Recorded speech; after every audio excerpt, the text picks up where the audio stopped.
शेख इसहाक का इसरार इस बात पर था कि मज़ीद यहूदियों को आबादकारी से रोका जाए, वरना जिस अमनो अमान की हुकूमत बरतानिया ख्वाहा है वो कभी कायम नहीं हो सकेगा।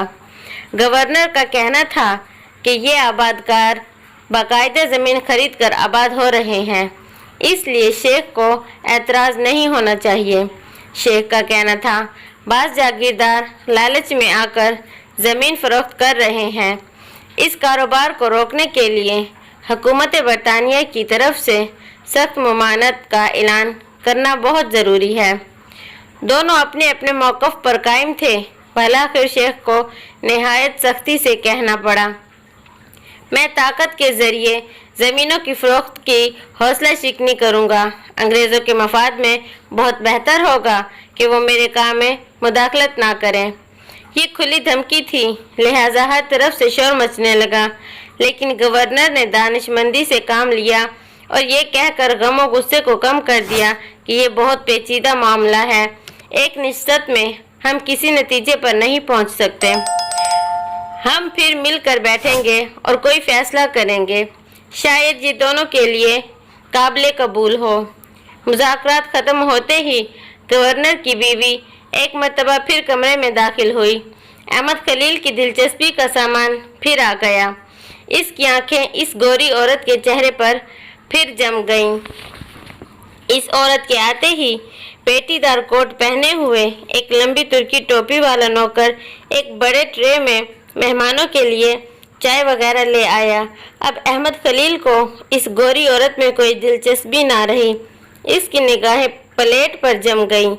प्लेट इस औरत की गोद में रखी हुई थी और वो इस उम्मीद में था कि वो इससे खाने के लिए कहेगी। इस खाने में ज़्यादातर हराम चीज़ें थीं या इन पर हराम होने का एहतमाल हो सकता था, इसलिए शेख इसहाक ने भी कुछ नहीं लिया था। बहुत इसरार के बाद इसने कुछ पनीर खा लिया था। इसने अहमद खलील को भी कुछ देने से इनकार कर दिया था। अहमद खलील बड़ी बेताबी से गवर्नर की बीवी की प्लेट खाली होने का इंतज़ार कर रहा था। इन चीज़ों पर इसकी नज़र लगी हुई थी। वो समझ रहा था कि जब वो औरत इन चीज़ों में से कुछ चीज़ें खा चुकेगी तो बाकी चीज़ें इसे दे देगी। ये उम्मीद इसे इसलिए थी कि ऐसे ही एक वाक़े से वो पहले भी दो चार हो चुका था। वो अपनी माँ के साथ गांव में किसी के घर गया था। इस घर की औरत एक प्लेट में कुछ खा रही थी। जब वह खा चुकी तो बची हुई बाकी चीज़ें इसने इसकी तरफ बढ़ा दी थी। गवर्नर की बीवी मज़े से खा रही थी और बातें भी करती जा रही थी। फिर इसे जितना खाना था खा चुकी। पेस्ट्री और केक के चंद टुकड़े थे जो इसकी प्लेट में रह गए थे। इसने नौकर को आवाज़ दी।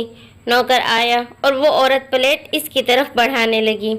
इससे पहले कि नौकर हाथ बढ़ाता, अहमद खलील ने हाथ बढ़ाया और झपटा मार कर बचा खुचा माल उठा लिया और मुंह में ठूस कर हलक से उतार लिया। वो औरत इस बदतमीज़ी पर गुस्से से लाल हो गई। इसकी नीली आंखें जहरीली हो गईं। वो इस वक्त एक नागिन नज़र आ रही थी जो किसी भी वक्त अहमद खलील को डस लेगी। ये अरबों से इसकी बेपनाह नफ़रत थी जो बच्चे की इस हरकत को नज़रअंदाज नहीं कर पा रही थी, वरना वो खुद ही इसकी तरफ प्लेट बढ़ा देती। अहमद खलील इस औरत के इस तरह घूर कर देखने से ऐसा सहम गया था कि इसकी आंखों में आंसू आ गए। शेख इसहाक इस सूरत हाल को ज़्यादा देर बर्दाश्त ना कर सके। उन्होंने अहमद खलील का हाथ पकड़ा और उठकर खड़े हो गए। आप लोगों ने अपना कीमती वक्त मुझे दिया, इसके लिए शुक्रगुजार हूँ। अब मुझे इजाज़त दीजिए। अहमद खलील इनके साथ चल तो दिया, लेकिन बाहर निकलते ही बाकायदा रोने लगा। क्यों रोते हो? अब तो बस घर ही जाना है। मैं इसलिए नहीं रो रहा हूँ। इसने अपने मैले कुर्ते से नाक पोंछते हुए कहा। मैं तो इस औरत की वजह से रो रहा हूँ। कितनी बेहूदगी से मुझे घूर रही थी, जैसे मुझे जिंदा चबा जाएगी। गलती इसकी नहीं तुम्हारी थी।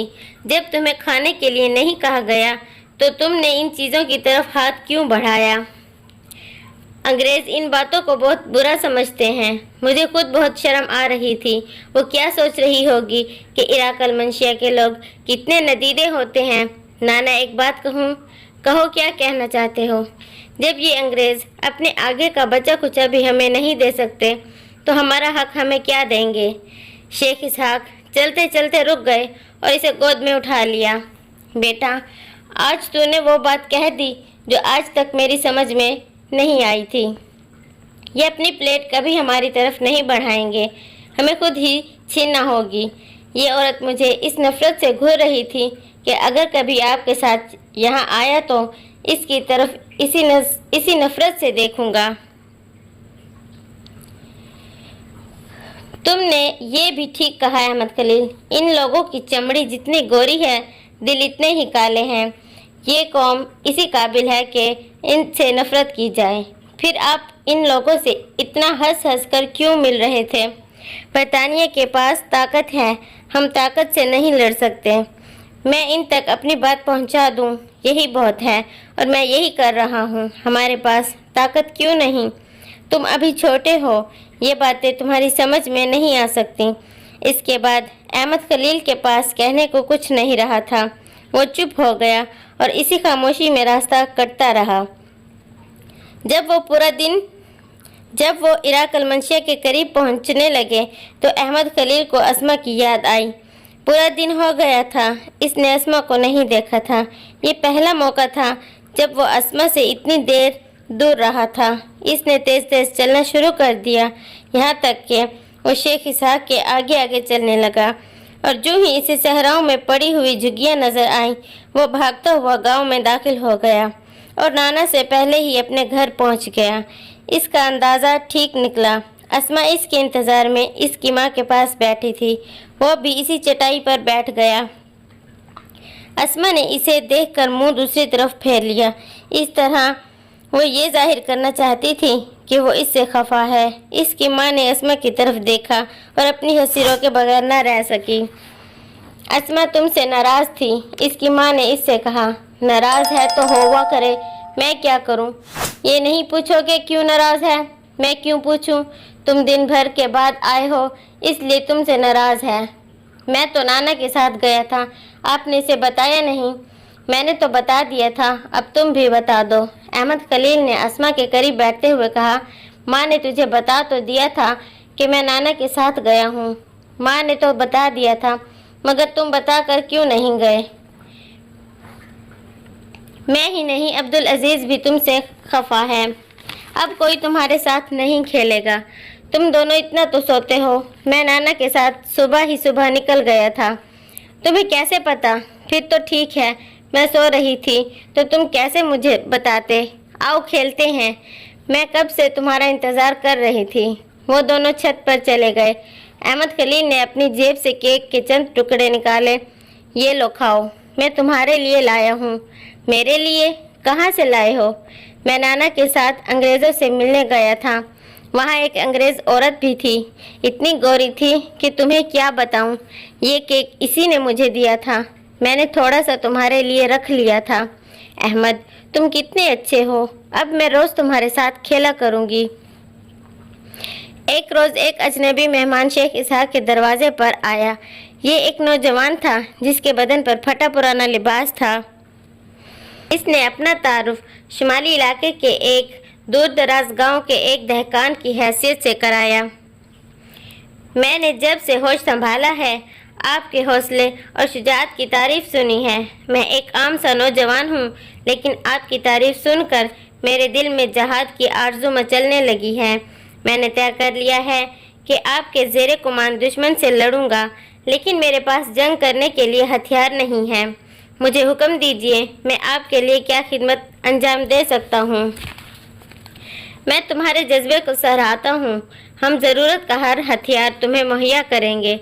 हमें तो ऐसे नौजवानों की तलाश रहती है जिनके दिलों में आज़ादी का जज्बा करवटें लेता है।